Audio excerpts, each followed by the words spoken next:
Magnificent Curtis honestly sounds like a name from an anime. Here's a guy who knows what he is doing. There are a few characters in the world of Cyberpunk that are inherently good, and apparently our pal Curtis over here is one of those guys. So much so that he has gotten the respect from both Spider Murphy and the legendary Rache Bartmoss. Hey guys, what's going on? It's Fish Fosh, and today we're going to be doing another Cyberpunk lore, specifically on our boy Magnificent Curtis. Now the funny thing and the weird thing about this is he is a character who plays for the bad guys. That's right, he is a member of Netwatch. Not only is he an agent of Netwatch, but he is actually the division leader for a specific area or grid that Netwatch looks after, which is called the Pacifica Netwatch Division. But honestly, why the heck should you care about who this guy is? And I know some of you guys are like wondering, where is the Rache Bartmoss video? To be perfectly honest with you guys, as I continue to read Bartmoss's Guide to the Net, the sourcebook I'm using as a backbone to my research on the legendary Netrunner himself, I noticed the amount of time I gave myself to dissect his character was not enough time. I also found it interesting to further build on Rache's persona, his character, who he is, by first talking about an enemy that he kind of respected. Thus, we are here with this video about Magnificent Curtis. Like I said earlier, Curtis is a Netwatch superior in charge of the Pacifica domain. Now let's get something clear here. When I say Pacifica, I do not mean that proposed resort portion of Night City. I literally mean the Pacific Ocean. Yeah, this thing. So places like Night City, San Diego, LA, Manila, Hong Kong, Fiji, French Polynesia, Hawaii, Australia, and New Zealand are part of this portion of the net that Curtis is in charge of. However, it's kind of weird, but Japan is not included in this grid. Again, just kind of weird. It's a powerhouse, but we find out later that it is because Japan has its own grid called Atlantis, which it shares with, that's right, you guessed it, South America? Wait, huh? Okay, I don't know about you guys, but honestly, I'm pretty confused with that decision making. Honestly, I'm just thinking that because there's so many big players in the Pacifica division, like there's Night City, there's literally, you have the whole island of Hawaii, you have Australia, New Zealand. There's just so many players in the Pacifica region that I think the creative writers for Cyberpunk Red were just like, you know what, let's just make Japan its own region, because it is a powerhouse in itself, and we will talk about those guys later on, especially when we dissect Arasaka. So that's why I think they are in their own grid. Anyways, back to the story. In Cyberpunk 2077, because of Johnny, and honestly because of how people feel about the corporations, we are led to believe that every corpo, including Netwatch, they're just scummy. In fact, throughout the source book, Bartmoss verbally, or I guess textually, destroys 99.99% of the corporations. However, when talking specifically about the Pacifica division of Netwatch, his tone completely changes. Now, he doesn't fully compliment them and say they're the best thing to have ever happened to the world, but he doesn't describe them with the hate he has for literally anybody else. Think how Vegeta and Goku's relationship is. They'll never be like, oh, you're stronger than me. They'll push each other and all that fun stuff, but they're never gonna actually fully compliment each other. But there's that mutual respect. There's that brotherhood, some sort of okay, I see what you're doing over there, props. So why does Bartmoss have this sort of respect for Magnificent Curtis? The simple answer is he has his head on straight, which is extremely rare in the Cyberpunk world. And I think this surprises both Spider Murphy and Bartmoss. They go on to explain that Curtis is just and fair, words not commonly associated with people of power. I guess the Cyberpunk world and our very own reality share this truth. Hashtag sad times. So, what is it about this man that makes him so different? Unfortunately, scouring and reading through the net, we don't get much info about his past. We don't understand why he's this like knight in shining armor. It's never explained to us. All we know is that Curtis was born in Fiji, which is pretty random. And fun fact, as a kid, I was convinced Fiji water was shipped from this country, and this is why it was so expensive. That's right, Little Fish Fosh was a genius. Anyways, Curtis was such a great man that he was able to shape the Pacific Division of Netwatch into what it is supposed to be. Netwatch was created to be policemen of the net. Now, because of their terrible rep and doing BS corporal blackmail stuff, no one believed Netwatch could fulfill what it sought out to be. But the Pacifica Division of Netwatch under Curtis did just that. Spider Murphy says it best. So listen up and listen close. Now wait a minute, Cyberpunks, and listen before you go frothing at the mouth like the esteemed Bartmoss. When I say policemen, I'm not talking about corporate cops. And I'm not talking the typical sadistic ego trippers which patrol most cities. I am referring to the idealized image of police that cultures the world over have held to for years, but seldom realize the protector of the innocent. She believes him to be the closest thing we got to the knight in shining armor.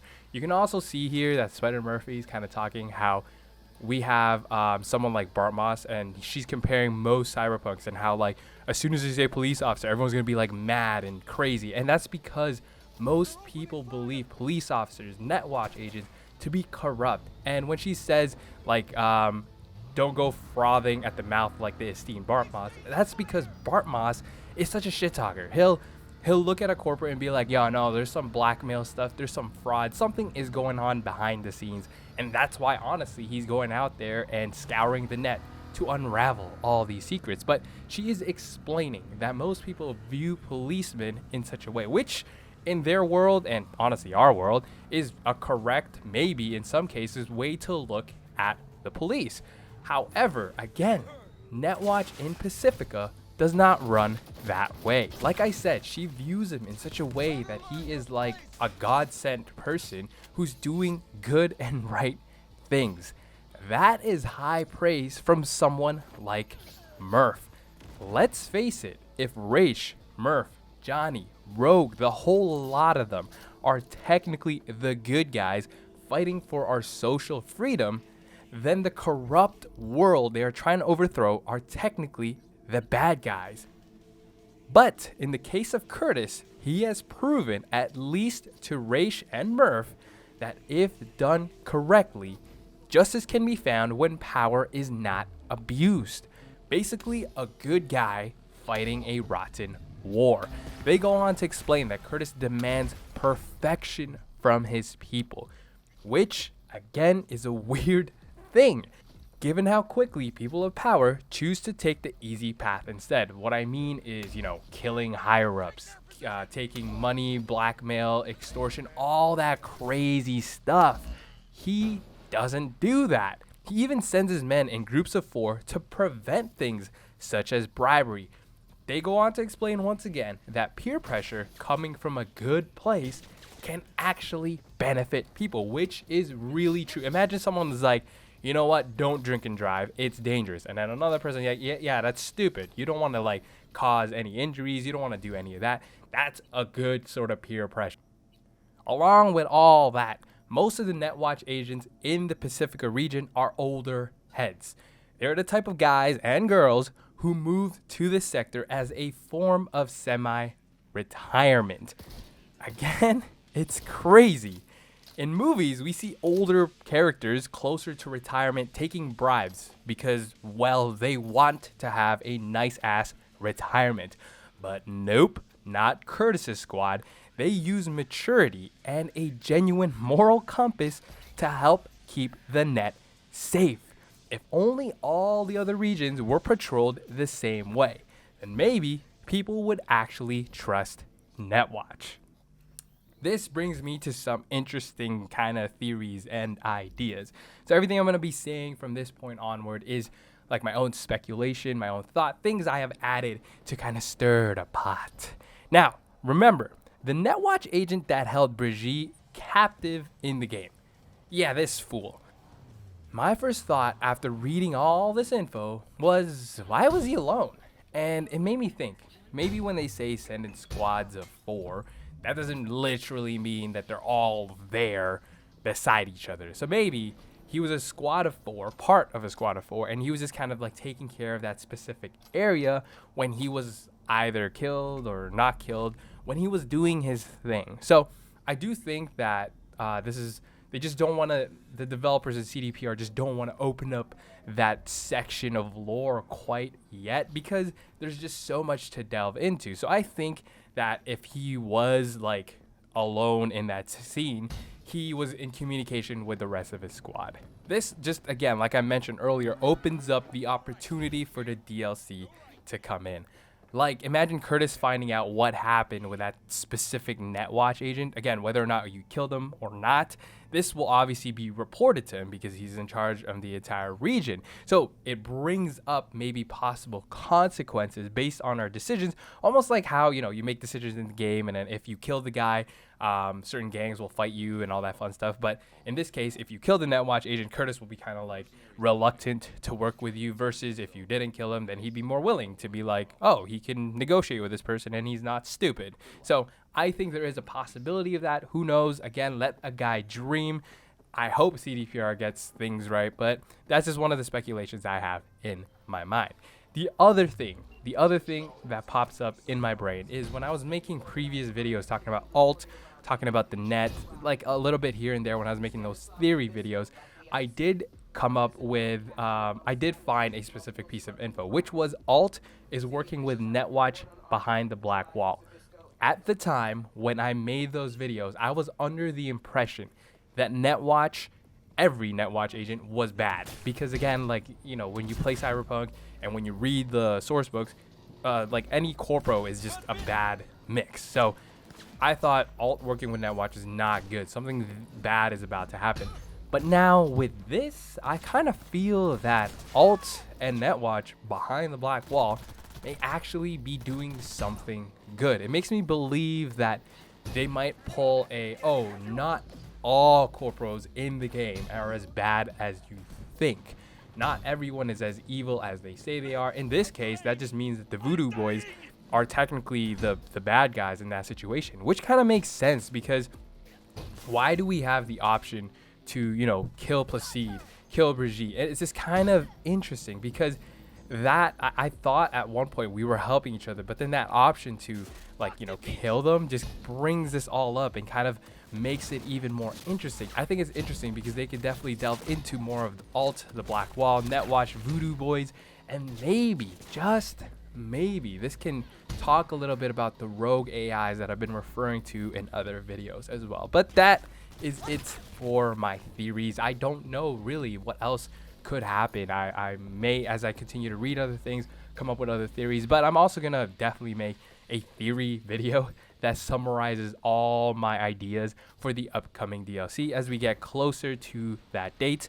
I mean, everything's getting pushed back, so who knows? Hopefully it just still comes out 2021. But guys, that is it for me in this video. Hopefully you enjoyed this character, because Magnificent Curtis was not a character I was thinking about talking about at all. He was just someone I read, and then I just found it interesting that both Bartmoss and Spider Murphy clearly had some sort of high respect for this person, which again is pretty rare, and kind of shows just how even though Rache is out there hating on corporates and corporal rats and all that, he has a kind of sympathetic side. If he understands that someone's doing something good, then of course he's not going to trash them, and here's just a perfect example of just that. So that is it, guys. Hopefully you enjoyed this video. Make sure you click that thumbs up. If you are new to the channel, make sure you subscribe, and of course I will see you in the next video. Bye.